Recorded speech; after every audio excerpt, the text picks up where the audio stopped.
Oi pessoal, hoje o podcast é sobre a Grécia Antiga, mas como é praticamente impossível falar sobre esse assunto em um único podcast, a não ser que ele leve horas e horas, hoje a gente vai falar mais especificamente sobre a cultura e a mentalidade grega, o que não facilita o nosso trabalho, já que não existe apenas uma cultura grega, existem várias culturas gregas. A história da Grécia é uma história muito ampla que vai do século 20 a.C. até o século 1 d.C. São 2100 anos, muito tempo, vários períodos, e além dessa diversidade temporal, tem também a diversidade regional e tudo mais.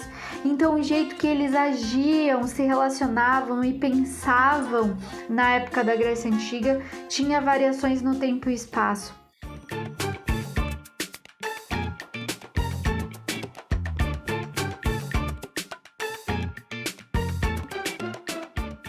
Quando a gente fala da história da Grécia, a gente imagina um mundo grego, com deuses, mitos, com guerras e heróis. E é mais ou menos isso mesmo. A gente tem que ter cuidado para não cair em um anacronismo, mas a Grécia ela não se constitui um país ou nação. Inclusive, isso cai muito no vestibular. E é sobre esse mundo grego, com deuses, mitos, guerras e heróis, que a gente vai falar rapidamente nesse podcast. Vamos lá. O que a gente precisa saber? Como a história dessa civilização é muito ampla, os historiadores resolveram dividi-la em 5 períodos. O primeiro período é o período pré-homérico, que é quando a gente fala da ilha de Creta, do Minotauro. Você provavelmente já deve ter ouvido falar sobre isso. O segundo período é o período homérico, quando a gente fala do próprio poeta Homero. Ilíada, Odisseia devem ser palavras que você já ouviu antes. O terceiro período é o período arcaico, que é quando as cidades de Atenas e Esparta ganham destaque. E o período clássico, que é o período onde acontecem algumas guerras, é o período também que a gente fala de Sócrates, Platão, Aristóteles. E o último período é o período helenístico, de quando a gente fala de Alexandre o Grande. Gente, cada período guarda acontecimentos, costumes e personagens importantes. E para entender melhor, a gente precisaria aprofundar cada período. Mas de modo geral, sobre a mentalidade e a cultura do povo grego, o que a gente tem que saber? É importante falar que os gregos eram politeístas, ou seja, acreditavam em vários deuses, os deuses do Olimpo, onde Zeus era o senhor de todos esses deuses, cada deus tinha uma atribuição e não havia uma separação entre o bem e o mal.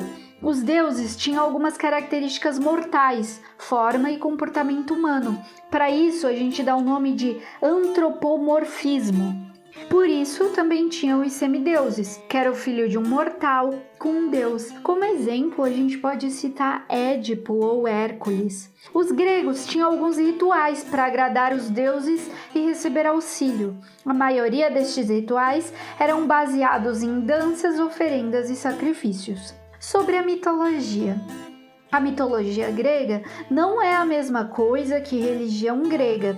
Isso porque a mitologia envolve várias histórias e elas nem sempre envolvem seres divinos ou sobrenaturais. Então é preciso ter cuidado ao usar esses dois termos juntos. Mas os mitos, em termos gerais, procuravam explicar a realidade a partir de símbolos e imaginação, dimensão imaginária. Já sobre a cultura na Grécia, é legal pensar que os gregos procuravam pensar o mundo como algo além daquilo que se pode ver. Os gregos adoravam esporte, inclusive transformaram a paixão pelo esporte em espetáculo. A palavra Olimpíada nos é muito familiar, não é?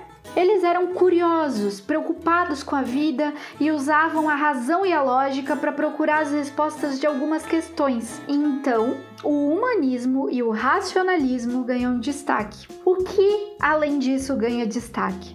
O teatro, principalmente os gêneros de comédia e tragédia, que representava a aventura humana. A poesia e a pintura, que faz das telas e versos um espelho do mundo. A escultura, onde o homem vê o homem como belo e o representa. Surgem as formas literárias também, como por exemplo romance e novela. E a filosofia e os filósofos, onde acredita-se que a razão humana é capaz de explicar o mundo. Além disso, ganham destaque também a arquitetura. O sentido geral da cultura grega, enfim, é o antropocentrismo, o homem como centro do mundo, ok?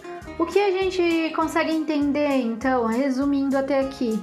Que a gente recorre à história da Grécia quando a gente quer explicar por que as coisas são como são hoje. A gente fala de filosofia, democracia, poesia, teatro, arquitetura, esporte, medicina e ciência quando a gente fala da Grécia, mas também quando a gente fala da gente. Tem um trecho do livro de um autor helenista alemão que diz assim: não é possível descrever em poucas palavras a posição revolucionária da Grécia na história da humanidade. E ele diz também que a história daquilo a que podemos chamar de cultura só começa com os gregos. Isso tudo, né, resumidinho aí em mais ou menos 5 minutos, só expressa um pouquinho da influência da cultura grega nas sociedades atuais e nas nossas vidas.